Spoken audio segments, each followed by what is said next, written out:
April's finally here, weather's getting warm, spring has definitely sprung, and boat ramps are open. How are you going to catch fish on your first outing of the year? We're going to talk about that on this episode of Fishful Thinker, the podcast. I'm Chad LaChance, and you're listening to Fishful Thinker, the podcast. All things fishful, all the time.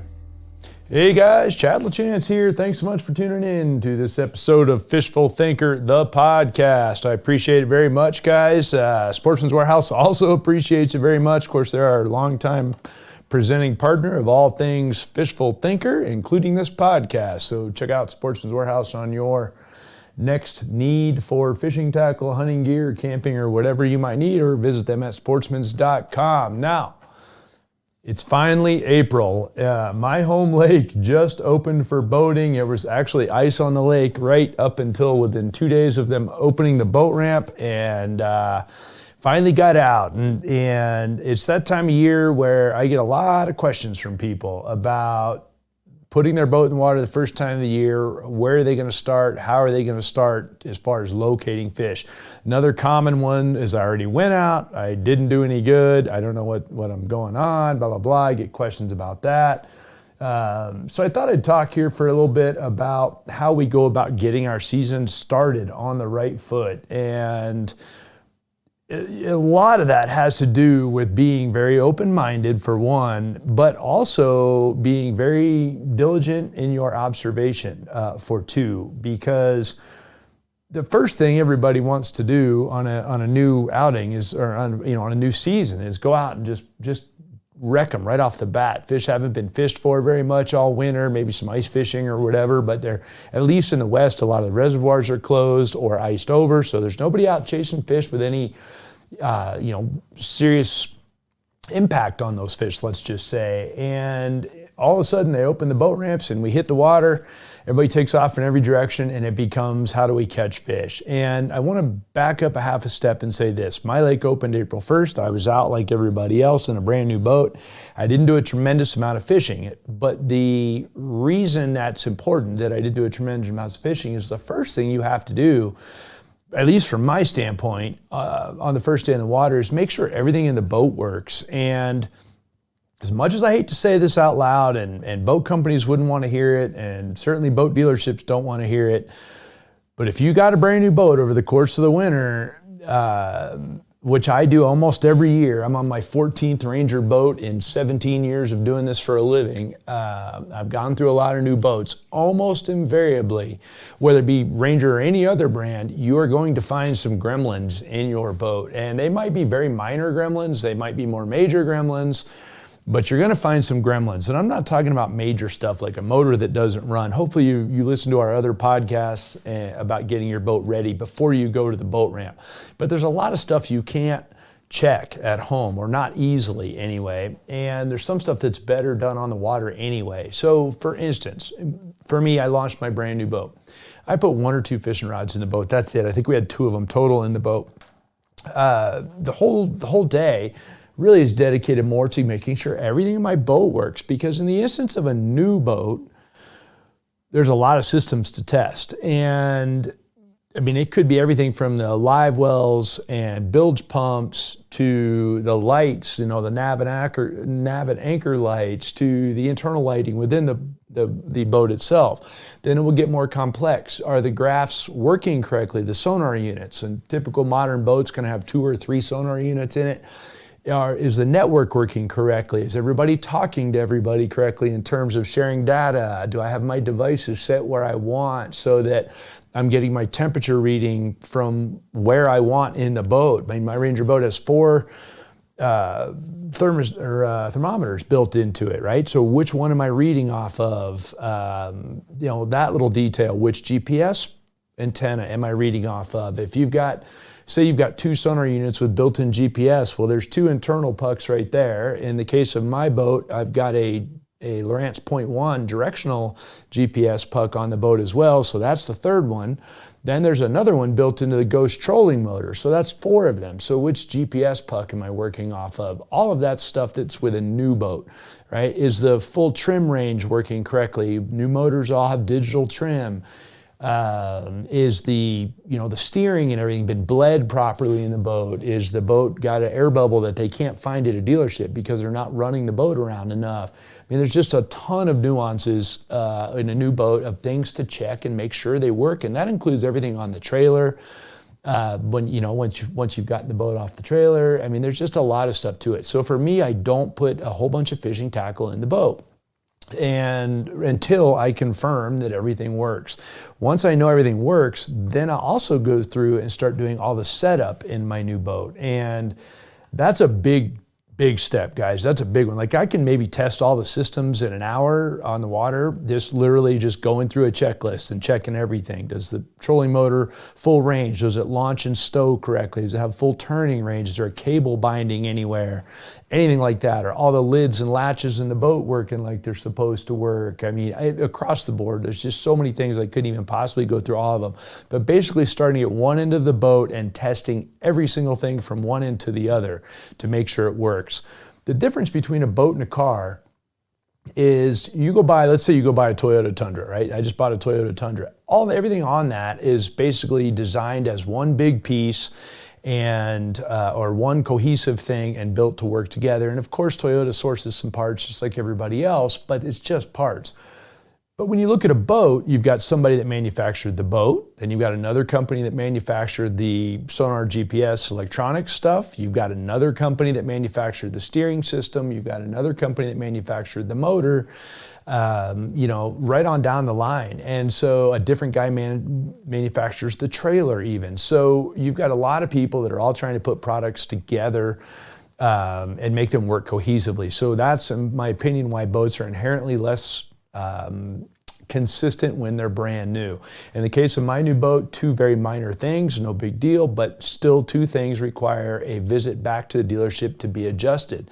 And that's why I don't put all of my stuff in the boat right off the bat, because I don't want to spend a day putting all my tackle in the boat and then find out I need to take it to the shop and get some work done. And like I said, in my case, it was two very minor things, but there are two things on this particular boat that will have to be addressed before I realistically can fish out of it very much. So that's why I didn't put all my tackle in it. But what I did do after I did the initial testing to find out what worked and what didn't is then I'll go through and start working out all the setup stuff, which is different than testing. Setting it up is what makes the boat your own. So for instance, in my case, all the screens on my sonar units, how do you like them set up? What information do you want displayed? How do you want the screen split? How do you want the speed keys set up, which give you instant access to a particular menu function, which is very handy? How are you going to set those up? And if you have done this a bunch, you already know in your mind how you want to do that. It's just a matter of going through the process. But it takes some time. In my case with the Lowrance units, I've got to import all the data because I have lots and lots of waypoint data.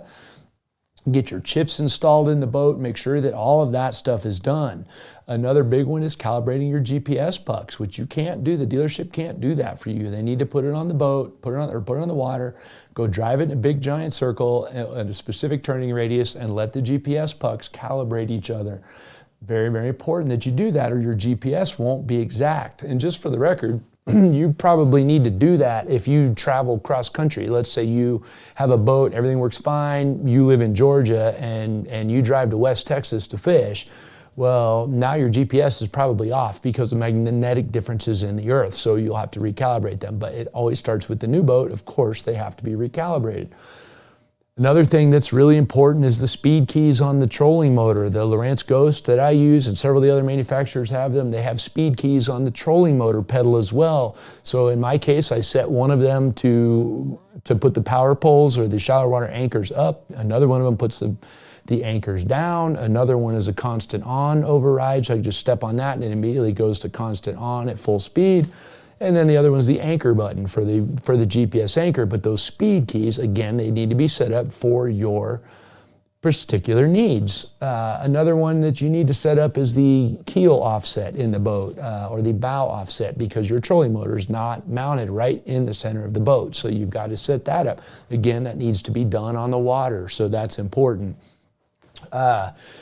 Other things that need to be tested realistically on the water, like I said, are the pumps and the live wells. But if there's any setups for those, any speed keys you want for those, anything like that, you need to set those up as well.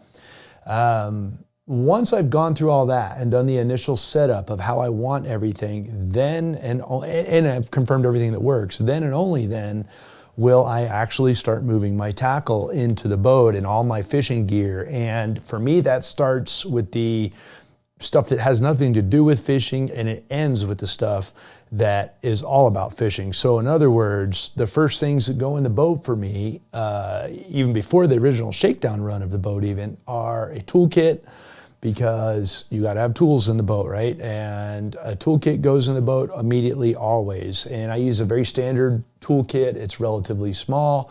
It's got a few things in it that you might not think about, like duct tape and electrical tape in case you have to limp something back to the boat ramp. If your boat has fuse blocks, maybe extra fuse panels, or extra fuses, I should say, or something like that. But whatever you need in your toolkit, my toolkit's the first thing that goes in the boat. The very next thing that goes in the boat is always a first aid kit, because no matter how you look at it, fishing's dangerous. Knives, hooks, who knows, pinch yourself, whatever. You know, there's injuries happen. First aid kit goes in the boat. Immediately. That has to happen. The next thing that goes in, if the boat's not, especially in a new boat, or if you moved out of your boat in fall, the next thing that has to go back in is all of the safety stuff to make it legal. So, like for instance, when you get a Ranger boat, it comes with a fire extinguisher, but it's not mounted. Figure out where you want to mount that thing and get it done. Where do all the life jackets and throwables go? If your boat doesn't have a horn, do you have a whistle? All of the stuff to make you legal in your boat. And that stuff goes in next for me. And having done it a bunch of times, it's pretty easy. And I want to reiterate, if you have a boat and you stored it with all that stuff in there, good for you. But now I would check that stuff and make sure a mouse didn't get in there and chew up your life jackets, which I actually had happen to me one time when I used to leave stuff in the boat over the winter. Now I don't leave anything in the boat over the winter because I know better. I've also had wiring chewed. So, check anything that was left in the boat. Check the tire pressures on all the tires. Very, very important that you do all of that. And then after I've got all that stuff done, then I've got my, my tools, my first aid, all that. Then I'll put all my tools for fishing in the boat next. And that's going to be my pliers, my little multi-tool. I have a little multi-tool that I keep outside of my toolkit that's just for tightening something quick on a reel, or, filing a hook point or whatever. I've got a little Berkley multi-tool I leave in there. There's 2 or 3 sets of pliers, some line cutters, some, the basic tools you need, a pair of scissors. In my case, I always want a cigarette lighter and some shrink tubing in the boat because I do some rigging with that. That goes in with that little hand tool kit. All that stuff goes in the boat next. My hand towels, which I always have in the boat, so I can clip one on my waist, and I have it immediately on my left side all the time. It's another thing, a comfort thing we've mentioned on podcasts before. That stuff will all go in the boat. Then I'll start in with tackle boxes of all kinds. And if you're a good Boy Scout, you would have worked on those tackle boxes over the course of the winter and made sure they're okay in terms of organization. There's no rusty hooks, everything's stocked, blah, blah, blah. Again, there's whole podcasts if you look them up from us on that. Those things in my case are all taken care of over the winter. They just need to get moved in the boat. And now I also want to point out that how they go or where they go in the boat, as far as loading, those are the heaviest things you're going to put in your boat, with the exception of maybe your toolkit. And so all that weight needs to be thought as far as where it's going in the boat. In my case, I want all that weight running down the center line of the boat, if at all possible, because you're typically going to have 2 anglers in the boat. If all the heavy weight's running right down the middle of the boat's stable side to side. Along those same lines, I move all the heavy stuff to the very rear of the compartment and all the lightweight stuff to the front of the compartment, so I'm keeping as much weight towards the back of the boat as possible. Now, I will point out there are some boats that would like to have some weight up on the front of them for various handling or performance things. Ranger boats are not that. They would rather have the weight in the back. And that's how I organize my boat. But it's something I'm conscious of because I may alter that. It doesn't sound like a lot. You say, well, it's 150 pounds of tackle. But anyone that's ever added a 150-pound person to your boat, you realize how much difference it makes in performance having another person. Same thing with your tackle. So that tackle's dense, put it in the right place to make its best, balance in your boat. Very important. So I'll put all my boxes in. In my case, they're typically Plano 3700 boxes for the overwhelming majority of the tackle. Then I'll use some other boxes that are more obscure. In fact, I don't even know the actual model number. I mean, they're all Planos, but I don't remember the model number off the top of my head, but they might hold spinner baits or something like that. They're a little bit more unique boxes, but all of that goes in the boat, and all the plastics, all the Berkley Power Bait and Gulp and all that stuff. And again, that stuff is all heavy. So soft plastics try to go to the back of the compartment. In my case, they go on either side of the heaviest of the boxes at the rear of the center compartment on the front deck. Then the very last thing that finally goes into the boat is all my fishing rods and reels. And the reason being is they're the most difficult to get in and out of the boat. They're fragile, they're expensive.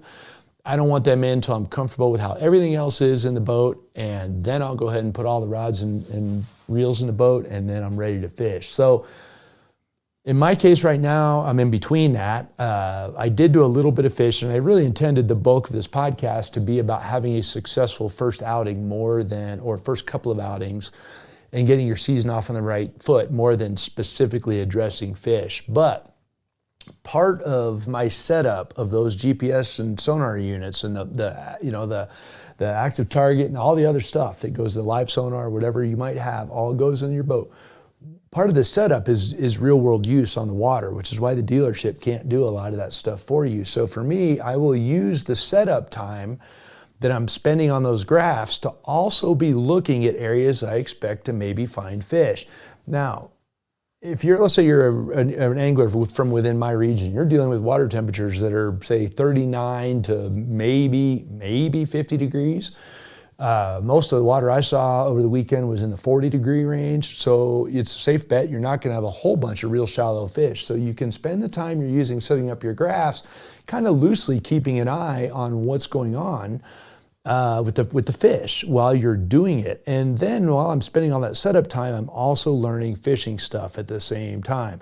I'll also do the initial running and testing of the motor and the steering and the jack plate and the trim and the trolling motor and all of that. I will again do those in areas I expect to be productive, or where I will real world spend time for fishing, because then the time that I'm using testing the steering and all the stuff in the motor to make sure it's stable and there's no hiccups and anything that could possibly go wrong, I'm also using that time to scout out shorelines and see the condition of the lake or the condition of the cover or the weed beds coming up or whatever it might be applicable to your area.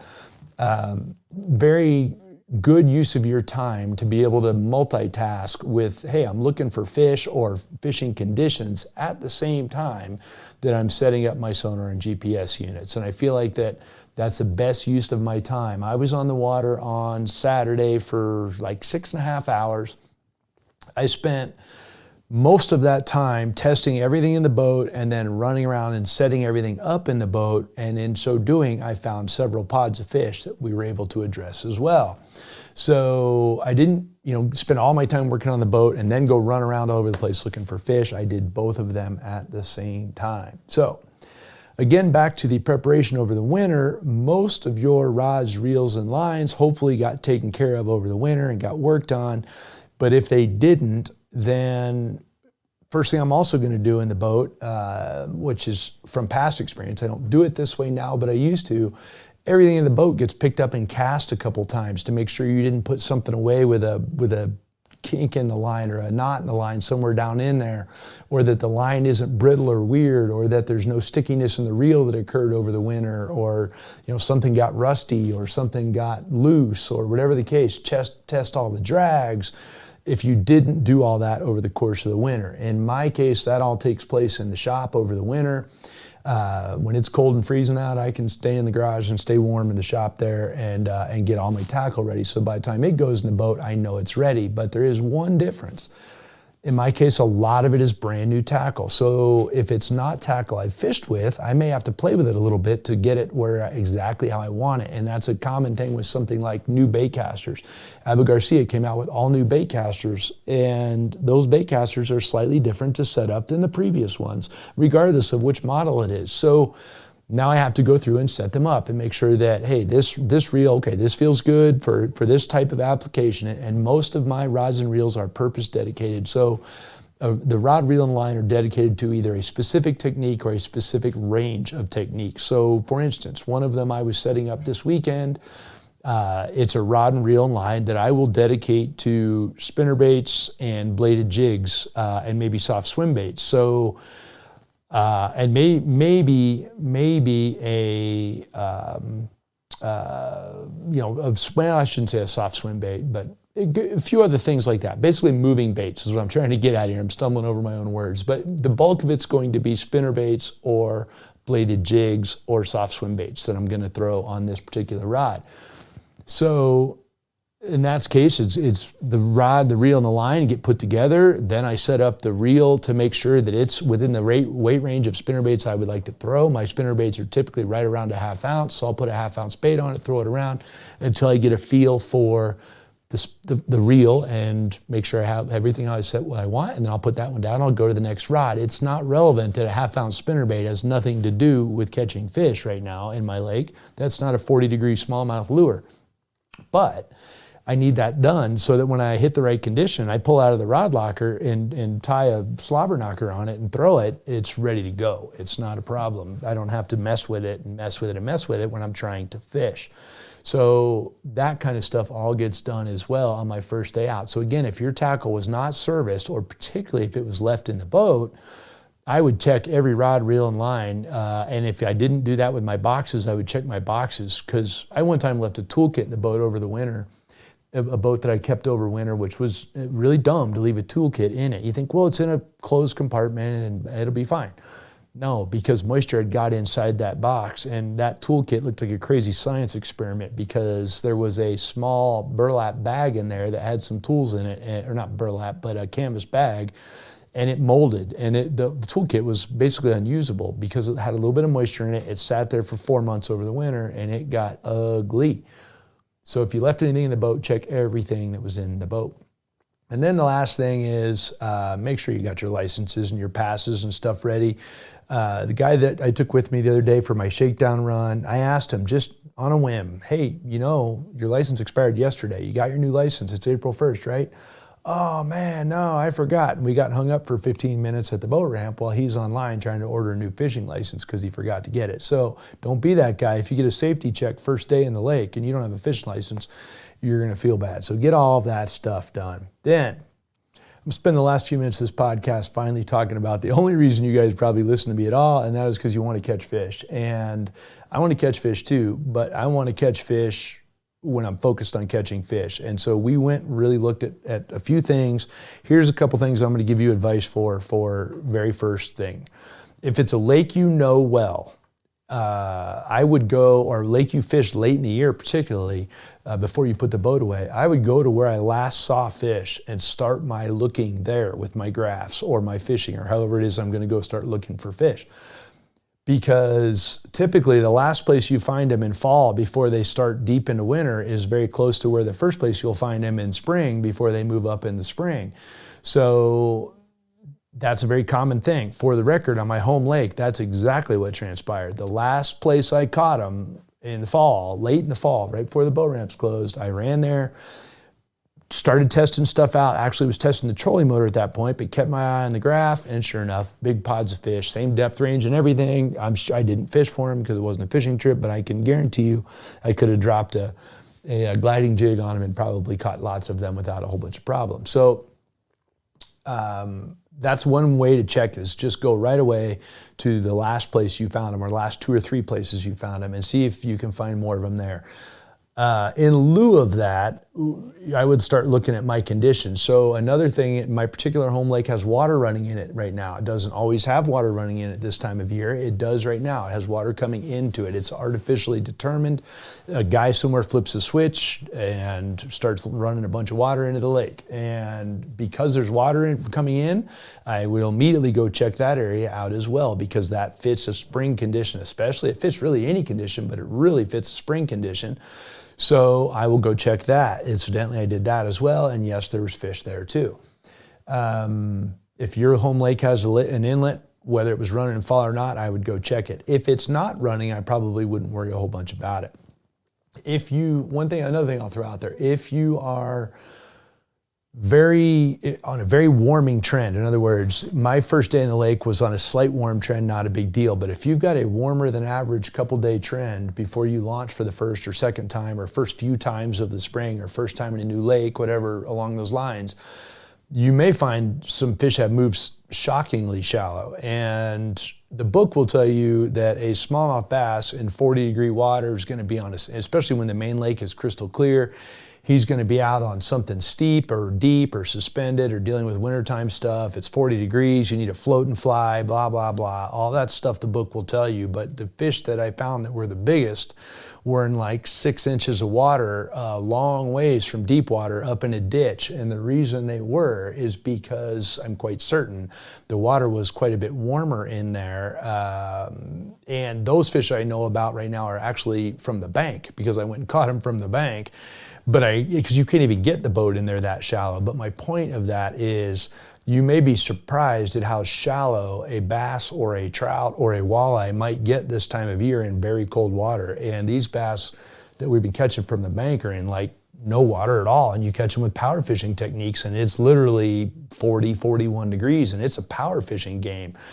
Having said that, you can also go out on the main lake and catch average fish by the ton, fishing deep, like I already said, like I said, the schools that we found when I was testing out the boat. So you have to have the open mind. That goes back to the beginning of the podcast. You have to have an open mind and understand that any group of fish will do any one thing.